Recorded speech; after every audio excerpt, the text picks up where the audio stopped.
Hey, this is my direct opinion where democracy is free speech. And this is the first of a series, a three-part series actually, of comments on money. Yes, money and the government and the legal system and the elections. Of course, money is involved in all three, and that is the problem. So let's talk specifically today about the elections. If we, the common people, and I use we because I'm just one of you, I'm nobody special here, if we ever expect to take back the elections so that it is controlled by the people and people who has similar views can get elected, then we need to take the money out of the elections. It costs a fortune to run for office, and it shouldn't be that way. The way it is now, only the rich people can run for office.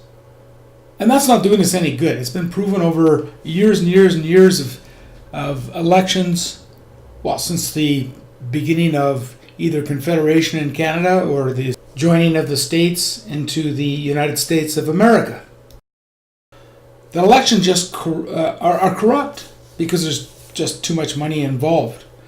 It should be made so that a common bottle picker can run for office, or a ditch digger, or let's move up a bit, a landscaper. How about a truck driver? How about a retail clerk?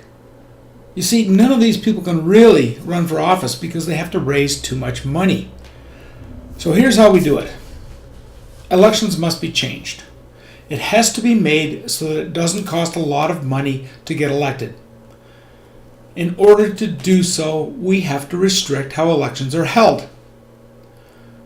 The best way to do it is to make specific platforms that anybody would, number one, be able to follow, and number two, would be able to afford.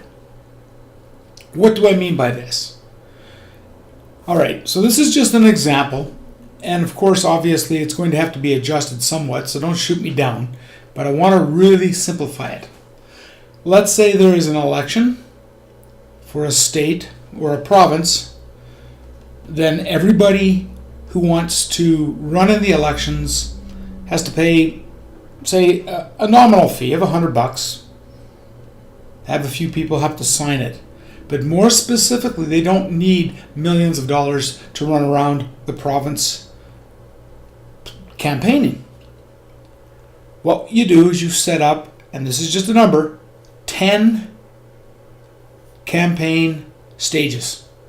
In other words, or platforms, or 10 meetings, or 10 public speaking sessions.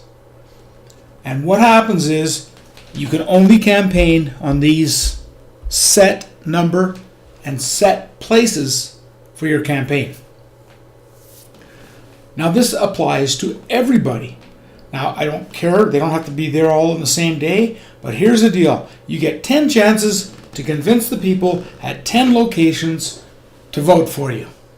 Period. If you can't do it then, you don't get elected. And this applies to everybody. So a billionaire and a bottle picker have equal chances at getting elected. That's what I mean about taking the money out of the elections. Let's get real people back into politics. Real people who represent you and I back in the government. And let's do it now. Oh, and I almost forgot. Here's the best benefit of this. There's no more corporate sponsorship of candidates. No more corrupt candidates because they're being paid by big pharma, let's say, or Monsanto, or any of the other companies that have vested interest in getting people elected. There won't be any more corruption because these big companies cannot force their issues through supporting their candidate. I mean, big corporations will still have a say because they can say, okay, well, we back this person, but maybe you want to go a step further and say, no corporation is allowed to even talk in the election. But maybe that's a little extreme.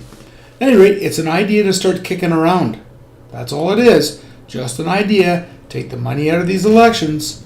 Let's get back to real people getting elected and running the parliaments. This is my direct opinion, and this is just my opinion, and you can extrapolate from this idea because it's just the start of an idea.